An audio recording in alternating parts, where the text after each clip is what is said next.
Welcome back. My name's Alex and this is Nostalgianomics. Some people want to make friends. I just want to make you some money.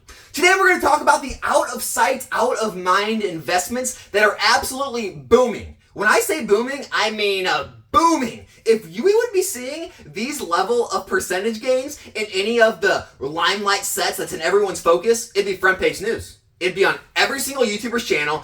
Everyone would be talking about how booming all this stuff is. There'd be FOMO happening. But because no one ever likes to talk about the movement in other parts of the market, everyone thinks everything's negative. Everyone thinks because Scarlet and Violet isn't moving after 1, 3, 6 months, everything's going to zero, Pokemon's dead. Everyone thinks because Silver Tempest, Lost Origin, Crown Zenith got reprints, everything's going down, everything's dead. However, time has shown us that those who stay the course and continue to have time in the market over trying to time the market do very well in this hobby.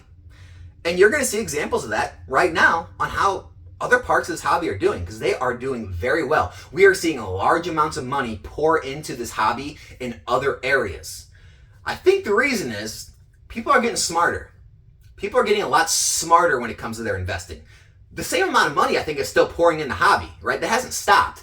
It's just people see the Scarlet and Violet supply and they're like, you know what? I'm going to wait on that. I got time. People see the reprints of Sword and Shield come and they're like, yeah, I could pick up more, but I got time. There's a lot of supply that got dumped. And they're moving to things, they're moving to sealed items that don't have as much supply, that are starting to sell out, right? They're getting in before higher and higher moves as the scarcity and FOMO kick into people.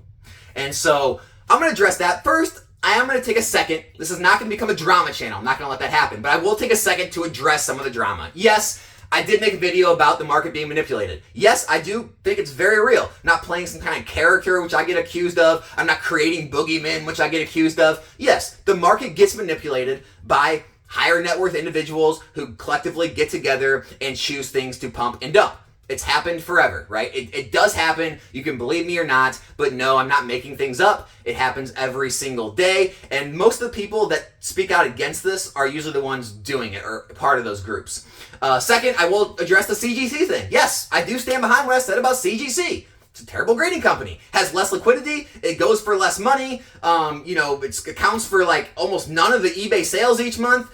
If you're looking to make money, you should go with PSA. It's the obvious choice for a grading company, and it's going to be hard to change my mind when all the numbers say otherwise. And then the last thing I will address is, yes, another PokeTuber called me out. Now, subsequently, this is the same PokeTuber that, with a group of his friends or clique, tried to, this is for up to debate, but tried to kill my channel when I was new, and banned me from his channel, so I could not rebuttal any of his points or any of his remarks made about me in his chat or his comment section.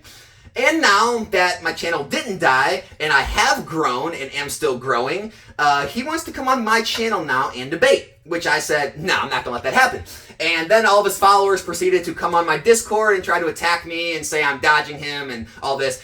They're trying to bait me into it. Not going to work. Not afraid of nothing. Definitely not afraid of debating a PokeTuber. Be happy to do it on their channel or anyone else's channel. However, I'm not going to give him the satisfaction of bringing him on my channel now that my channel is doing well, when before the same person wanted nothing to do with me. So that's not going to happen. So with that being said, let's jump into today's video. Now, what's happening in the market? Now, if you look at most all the PokeTubers, it's terrible, right? Pokemon's dying, everything's going to zero, no one's buying this stuff. However, have you looked into it for yourself?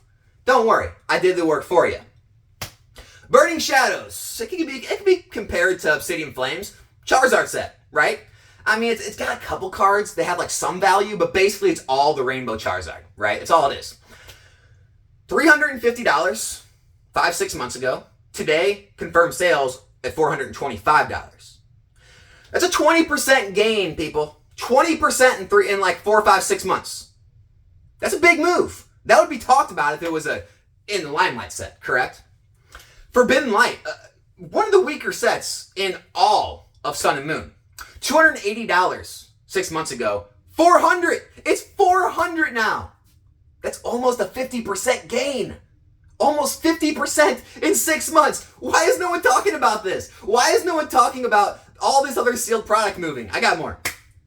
Fates Collide, $350. Now it's going for $500 plus, 50 to 60% gains. XY set. These are sets that are 5, 6, 7, 8 years old now. And they're moving at 50% gains. You know how much harder it is for a set to move 50% when it's already $300, $400 a box than a set that's $100 a box? Like, these are massive moves. There's massive amounts of money moving into these sets. Let me keep going. Evolutions. Evolutions had its big pump and dump, and then it was dead, right? Not really. $720 6 months ago. Now it's going for $815, which is about a 15% gain. Crimson Invasion. Hey, everyone telling you right now that Scarlet Violet base set isn't going to move because it's lackluster, it's weak. If there was ever a weak set, it's Crimson Invasion. Objectively, I use the word objectively, the worst set in all of Sun and Moon. 100% agreed upon across the whole market. That is the worst set. $170 a box 6 months ago. $210 today. 25% growth in 6 months on the worst set in Sun and Moon. Scarlet Violet base is 10 times the set that Crimson Invasion is. So if you don't think that set can move, you're out of your mind at this point. Steam Siege, arguably the worst set in all of XY. $270 a box 6 months ago, $370 now. Almost 40% gain. 40% for the worst set in all of XY. In a time where we're told no one's spending money on Pokemon cards, the economy's doing bad, and Pokemon's dying. Well, not here. Team Up, we're not going to talk about that too much. $1,000 a box 6 months ago. Go look it up. Confirmed sales, $1,000 a box. Now there were confirmed sales around $1,900 to $2,000 a box. That's a 90 to 100% gain, people, in 6 months on a set that's years and years old. Evolving Skies, no one's talking about that too much now, but it did break that glass ceiling of 400. Now it's going in the mid 400s, up about 10%, breaking that glass ceiling on the way to 500. And now, right now, as we speak, Astral Radiance is making a move. Right now, in this terrible, god-awful market, it was 120s a box like weeks ago. Now it's in the 140s. 20% move under our noses. No one's talking about it. Why not? Why not?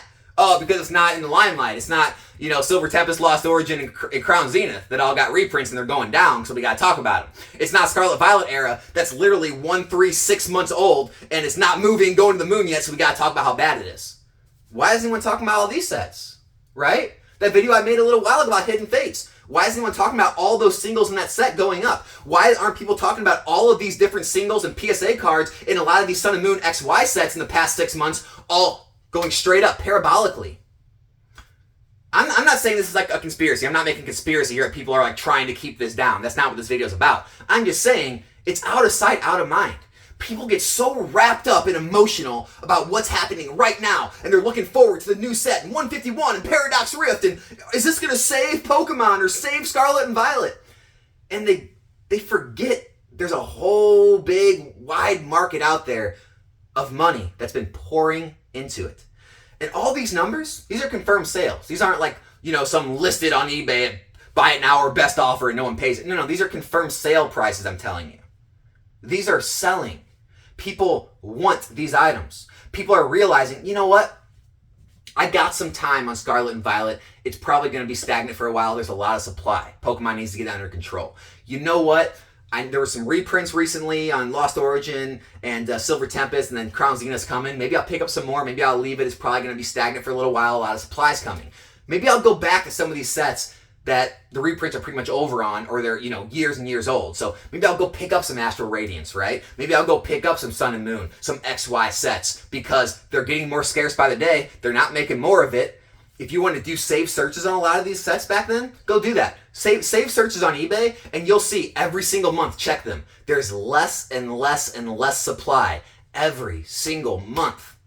Sealed product does run out. Contrary to what people believe, that modern sealed product is endless, it does run out. And when it runs out, the prices do go up.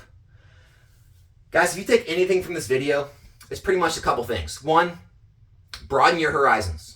All right? Don't get wrapped up in the pokey news channels and, constant just what's fed to you, because mostly it's all the brand new modern stuff that, yeah, it is doing lackluster because guess what? It's brand new. So broaden your horizons, and also time in the market beats timing the market. And also the third thing, Every Pokemon booster box in history has risen in value and continues to rise in value as we're seeing every single day, week, month, year. And so try to take your emotions out of it as much as possible. I know it's hard to, right? You see all this negativity and it gets you kind of it gets your feelings going, right? You're like, am I too late? Did I miss out? I don't want to lose all my money. I better get out. I should go back to more traditional things. Maybe this is a time in history where it's not going to work. And that maybe that would be true if across the whole market everything was declining and nothing was selling. But just seeing all of these other sets continue to rise, continue to sell, all these other singles and PSA cards from these eras continue to rise, continue to sell, which is the key word. They still sell daily. It's just hard to be negative about Pokemon. So make sure to look into it. Maybe some of these sets you want to pick up before they go even higher. Obviously, link to the eBay will be in the description if you want to use that. And I'll be back here in a new video soon. Make sure to subscribe to the channel if you're not yet. And as always, I'll keep doing the best I can to bring you the information that I feel is valuable to your Pokemon collecting investing. I'm out.